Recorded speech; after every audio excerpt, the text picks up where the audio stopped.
Thank you very much for inviting me. I'm touched. I have a 24-year-old son, Michael, who his picture is on the easel up there, and you'll get to know him. He went into kidney failure recently, and like all the stories, it was a complete shock. He was going to college up in Northern California, and we were in a restaurant, and we get this telephone call that your son's in kidney failure. What are you talking about? And I can't even tell you how difficult it was. I wrote a quick little speech.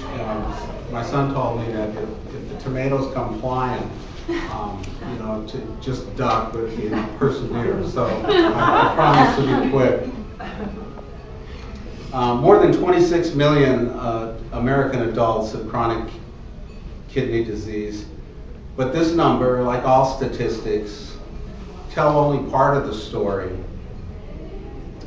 And as important as data is, I really believe that it also serves to remove us from the personal stories and the heartache that this silent disease brings.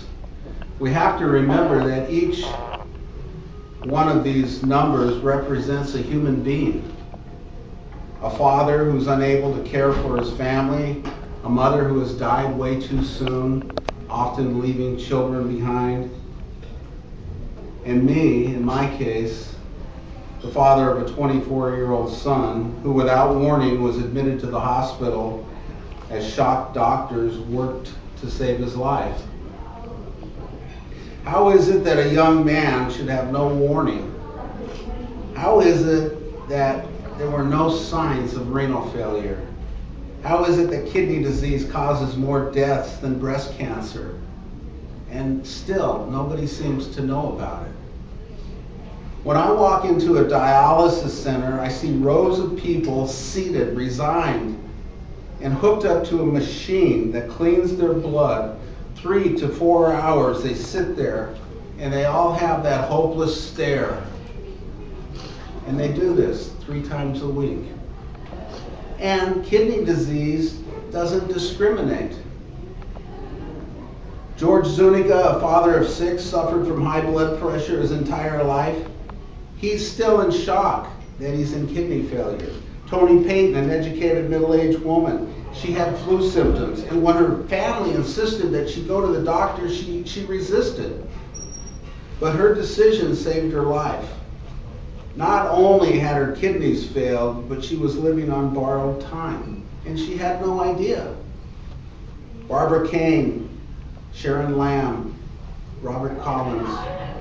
The list could encircle this building, this block, and perhaps this entire city. I guess what bothers me so much is the look on their faces as they sit in that chair, blood pulled from their body, artificially cleaned, and returned, and each one of them has that same vacant stare, that glassy look in their eyes of hopelessness and despair. And they've given up. And they've given up because they know that if they're lucky enough, maybe in 8 years, they'll get a kidney. But these people are members of our family. They're our community. There are uncles, there are aunts, there are cousins, there's our brothers, and yes, there are children. With the grace of God, my son will live, and with the scheduled transplant next month, he'll probably thrive. But the impact of nearly losing him, the crushing pain of watching him struggle for his life, has left a lasting impression on my family and me.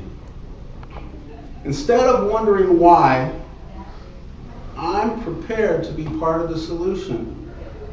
And instead of despair, I will seek answers. And instead of allowing this quiet killer to continue, I'm going to speak out. I'll walk, run, I'll crusade, and I'm going to raise money because to enact change, I believe that we have to become part of the change. If our lives will mean anything at all, it has to encompass helping other people. And if we can save one life, just one life, it'll all be worth it. Thank you very much.